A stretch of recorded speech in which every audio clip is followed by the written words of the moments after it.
conversations while I'm waiting for the moment you open your eyes, see for the first time. Always praying, feeling anxious for the day when you would change our lives. Can't believe you're mine.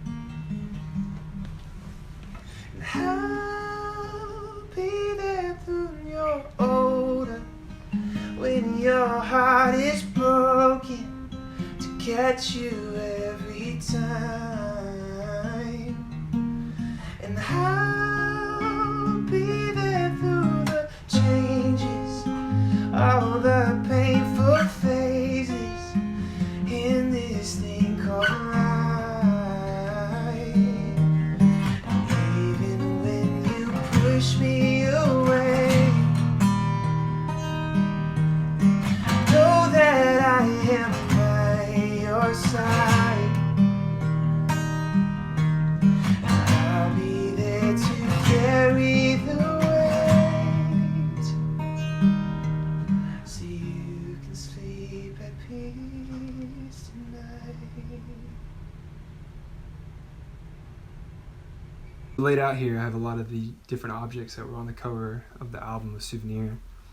They each have different amounts of significance. Some of them are more literal, some of them are more figurative, but just to start with something, obviously we've got a lot of photos down here. The photos are significant in that they're obviously depictions of things that have happened in my life, but also it's metaphorical in that I've spoken before about how the songs on the album are souvenirs. You know, they're living, moving, breathing happenings of events and seasons, you know, that have transpired in my life. And so in the same way that a photo is a snapshot of a certain thing that has happened, those songs are snapshots of certain things that have happened.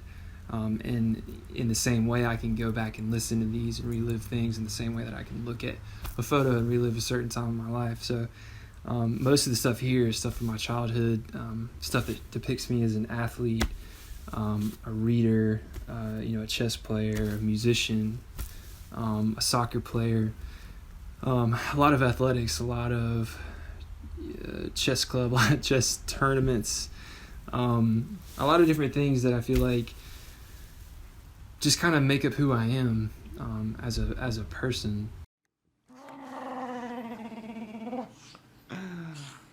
Get you ready? I may not like the words you say. Speak your peace, There she is. and I'll speak mine. Where's Mom? There she is. You'll never win the way you play, Where's she? but make your There she is. draw your lines.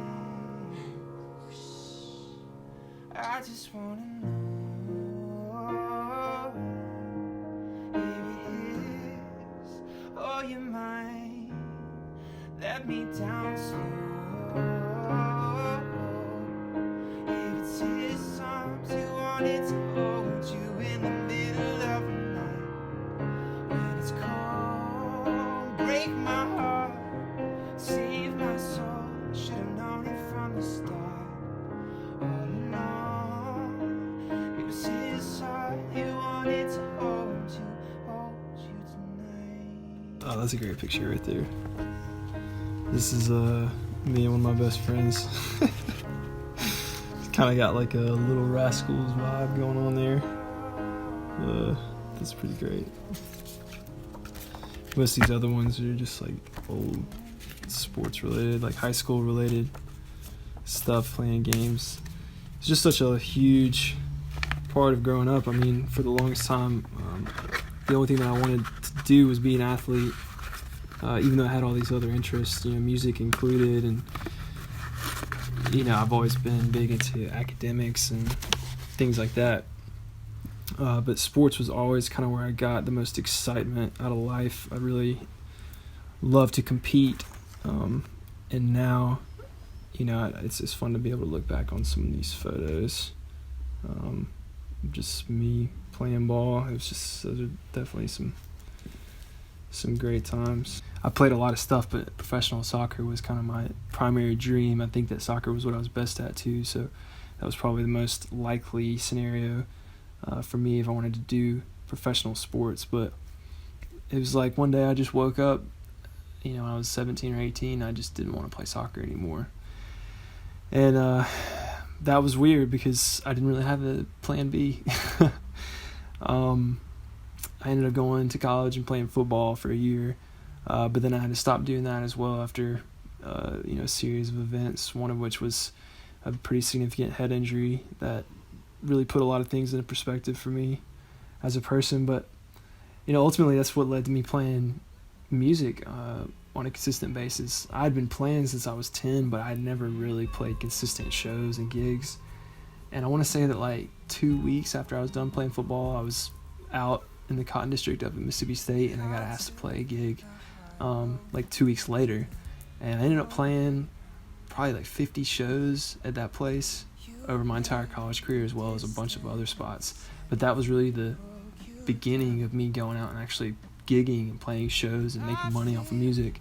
And back then it was just fun. Like I had no idea that it would lead me to creating a 14-song album in a professional studio space, because even 4 years ago I was recording in my apartment out of a closet. Music has always been a constant in my life, but honestly I'm just as surprised as everybody else that I ended up here pursuing it professionally on a mostly full-time basis.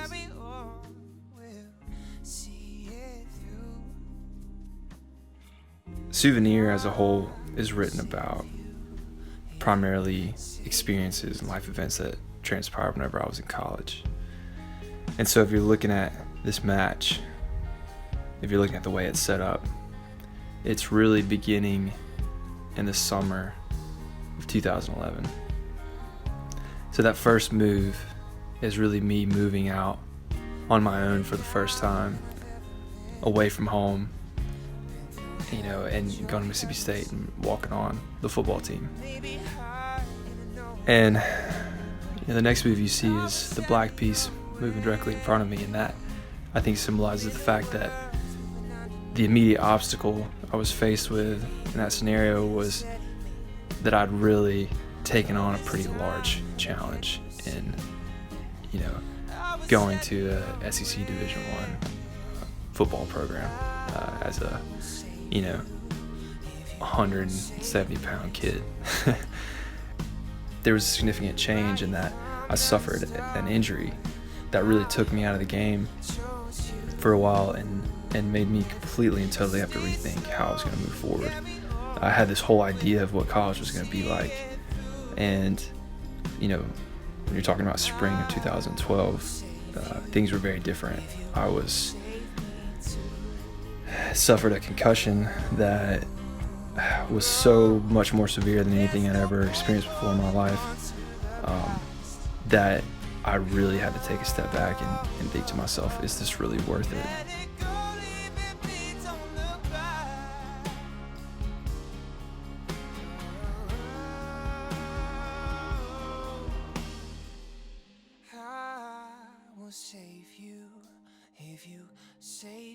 These are the footprints from William before we left the hospital.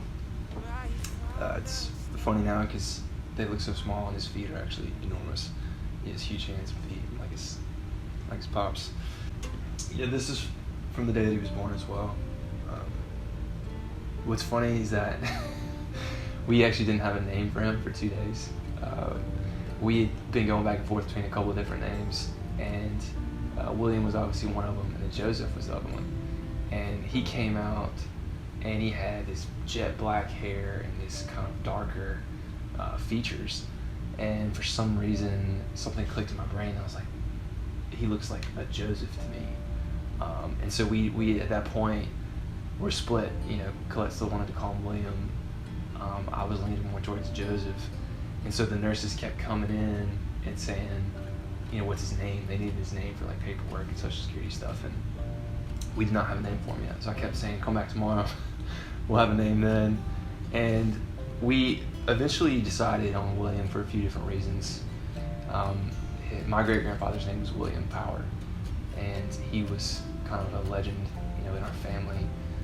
He was a pilot in World War II. He was a professional boxer. He did stand-up and vaudeville, and he danced and he sung, and he was just kind of a jack of all trades, and just a really interesting person. And he is the one who migrated my family over from England to America. So just a really important character, in our family history.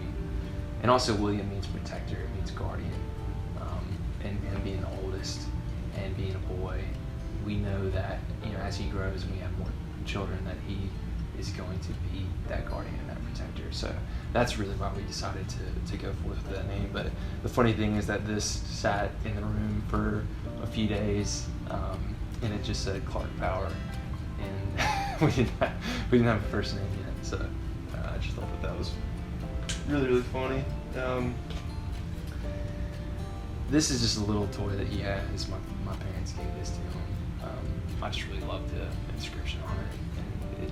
And it just, what's funny is that I always thought that we were gonna have a girl. So when I saw a little boy, because we didn't find out the sex until the day that he was born. So when I saw a little boy, it just kind of shifted a lot of stuff for me, in terms of expectations. And it's just a very different, it's funny how starting off with a son changes my whole entire perspective of how the future is gonna be. I don't know why, but every single time that I imagined having kids, I always thought I was gonna have a girl first. I have no reason for that, honestly, but that was just my feeling. So the universe kind of dealt me a wild card, and given us a boy. But now that he's here, I was like, I can't imagine having anything else besides him. So it just makes me excited that we live here and we're close to my parents, and they can give stuff like this to him. And these are the things moving forward that will become, the souvenirs of the future. Stuff like this, and his footprints, and just all the different things that we have that we use now and we won't use in a month. It's the crazy thing about this time in a kid's life is that they grow so fast, that they pick things up and they put them right back down, and then they just become, again, souvenirs of the past. So it's been really interesting having a child in 2020, and then now 8 months later, it just feels like I snap my fingers. We live in a totally different world, and things are starting to come back now. That's exciting, but yeah, it's really special that he came when he did, and he kind of brought that light into the world for us during a dark time.